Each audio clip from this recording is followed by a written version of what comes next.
तीनों सेनाओं के लिए आर्मी, नेवी, एयरफोर्स, लोकसभा और राज्यसभा में कानून पास। जैसे ये कानून पास होते हैं तो यूट्यूबर अपने अपने तरीके से इसकी व्याख्या करने लग जाते हैं। कोई यूट्यूबर इसको वन रैंक वन पेंशन से जोड़ता है, तो कोई डिसेबिलिटी पेंशन से, कोई मिलिट्री सर्विस पे से, तो कोई जेसीओ रैंक की पेंशन की विसंगतियों के साथ में, तो कोई सैनिक विधवा पेंशन के साथ में जोड़ के इसको मार्केट में उतार देते हैं। सैनिक भाइयों, ऐसा नहीं है। जो कानून पास हुआ वो संबंधित है मिलिट्री लॉ से। सैनिक भाइयों, आज देश 76वां स्वतंत्रता दिवस मना रहा है। हमारे को आज़ाद हुए 76 साल हो गए, पर आज भी भारतीय सेनाओं में जो अधिनियम है वो ब्रिटिश, जो अंग्रेजों के द्वारा बनाया हुआ है, वही चल रही। सैनिक भाइयों, बहुत ही अच्छा जानकारी दूंगा और आपसे दरखास्त करता हूं कि इस वीडियो को 10-10 ग्रुपों में शेयर करो। सैनिक भाइयों, देश में अलग अलग राजाओं ने शासन किया।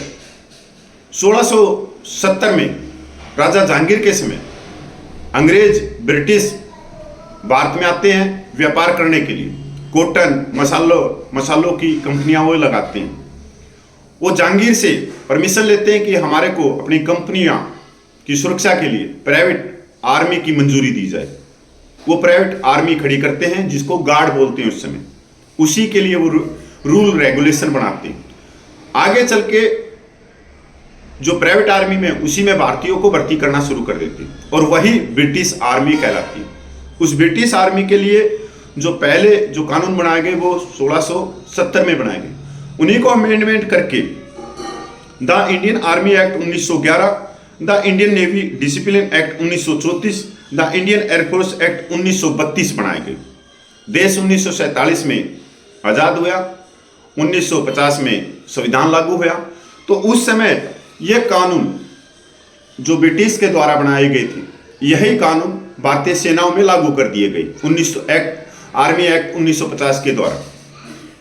सैनिक भाइयों, जो लोकसभा और राज्यसभा में जो कानून पास हुआ है वो थिएटर कमांड से संबंधित है। आप सभी को मालूम है कि तीनों सेनाओं को मिलाकर थिएटर कमांड का गठन किया गया है कि वे एक प्लेटफॉर्म से दुश्मन से लोहा ले सके, युद्ध लड़ सके, एक दूसरे का वो साजो सामान का इस्तेमाल कर सके।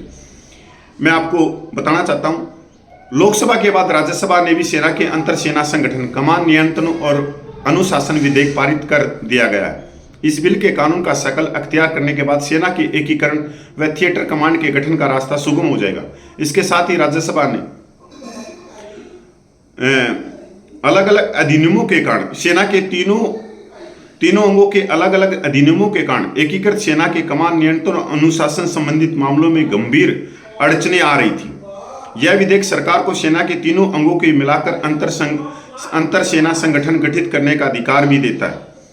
अब युद्ध का स्वरूप तकनीक पर आधारित होता जा रहा है।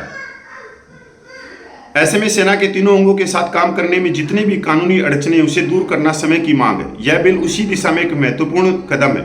विधेयक के मुताबिक अंतर सेना संगठन ISO के command in chief officer in command को इन संगठनों में सेवारत या उससे जुड़े सेनाकर्मियों के संबंध में सभी अनुशासनात्मक, कमान व प्रशासनिक मामलों के अधिकार दिए गए।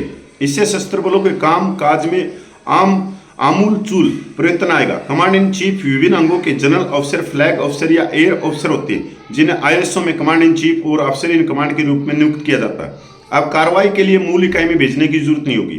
अंतर सेना संगठनों में प्रभावी अनुशासन बनाए रखने और अन्य कार्रवाई के लिए कर्मियों को उसके मूल सेवा इकाई में वापस भेजने की जरूरत नहीं होगी। अब कदाचार और अनुशासनहीनता के मामलों को ISO में ही बिना समय गवाए निपटाया जा सका। यह विधेयक तीनों सेनाओं के बीच एकीकरण और एकजुटता का रास्ता साफ करेगा। सैनिक भाइयों, उदाहरण के तौर पे जब थिएटर कमांड बनेगी तो तीनों सेनाओं के सैन्यकर्मी, अधिकारी एक छत के नीचे होंगे। उसकी कमांड कोई भी कर सकता है, आर्मी से, एयरफोर्स से, नेवी से, कोई भी अधिकारी। अगर कोई सैनिक या अधिकारी उस थिएटर कमांड से जुड़ा हुआ अनुशासनहीनता का मामला करता है, कोई गलती करता है, तो उसको सजा जो भी कमान अधिकारी बैठा है वो दे सकता है। पहले क्या था कि आर्मी वाले ने गलती कर दी तो जो कमान अधिकारी है वो नेवी का अधिकारी था, तो तो उसके पास में ये शक्तियां नहीं थी। उसको वो सिर्फ नेवी वालों को तो दे सकता था सजा, पर आर्मी वालों को या एयरफोर्स वालों को नहीं दे सकता था। तो इसके लिए उसको जहां से वो आया, उसकी मूल इकाई जिस यूनिट से वो आया, उसमें वापस भेजना पड़ता था। अब जो ये कानून थिएटर कमांड के गठन का रास्ता साफ अंतर सेना संगठन विधेयक जो पास हुआ, इससे वो फैसला ले सकते हैं कि कोई भी गलती करे, तीनों सेनाओं का कर्मी या अधिकारी, जो कमान अधिकारी है, वो कमान अधिकारी एयरफोर्स से हो, नेवी से हो, आर्मी से हो, वो कानून का इस्तेमाल करके उसको दंडात्मक कार्रवाई कर सकता है। उसके लिए यही चीज़ थी। सैनिक भाइयों, जय हिंद, वंदे मातरम। और भाई 10-10 ग्रुपों में इसको शेयर करना।